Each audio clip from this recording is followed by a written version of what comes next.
அனைவருக்கும் வணக்கம். இன்னைக்கு யாரோட பிறந்தநாள் தெரியுமாங்க? திருப்பதி லட்டோட பிறந்தநாளாமாங்க. பார்த்தோன்னே எனக்கு ஒரே ஷாக்காக போச்சு. என்னது லட்டுக்கு பிறந்தநாளா? அது என்னன்னு பார்க்கலான்னு உடனே போய் செக் பண்ணி பார்த்தா தெரியுது, 300 ஆண்டுகளுக்கு முன்னரே தொடங்கப்பட்ட இந்த பரபரப்பான திருப்பதி லட்டு அதன் தனித்துவமான சுவை மற்றும் அமைப்புக்காக கொண்டாடப்படுகிறதுங்க. இந்த இனிப்பின் முதல் புனித பிரசாதம் ஆகஸ்ட் 2, 1715ஆம் ஆண்டு ஆவணப்படுத்தப்பட்டதுன்னு சொல்கிறாங்க. இது வெங்கடேஸ்வரர் மலையில் சன்னதி கோயிலில் அதிகாரிகளால் தயாரிக்கப்பட்டதுங்க. ஃபஸ்ட்டு இந்த திருப்பதி லட்டு. திருப்பதி கோவில் கல்யாண உற்சவத்தில் தான் ஃபஸ்ட்டு லட்டு பிரசாதமாக வழங்கப்பட்டதாக சொல்கிறாங்க. அதனோட சுவையில் மயங்கிய பக்தர்கள் எப்போதும் எங்களுக்கு இந்த பிரசாதத்தை கொடுத்துட்டே இருங்க அப்படின்னு சொல்லி அங்கே இருக்க கோவில் தேவஸ்தானத்தில் கோரிக்கை வச்சுருக்காங்க.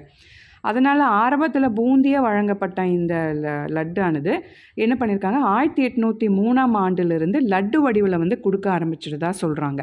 1943ஆம் ஆண்டு முதல் சனிக்கிழமைகளில் சிறிதளவு லட்டு வழங்கப்பட்டதாக சொல்கிறாங்க.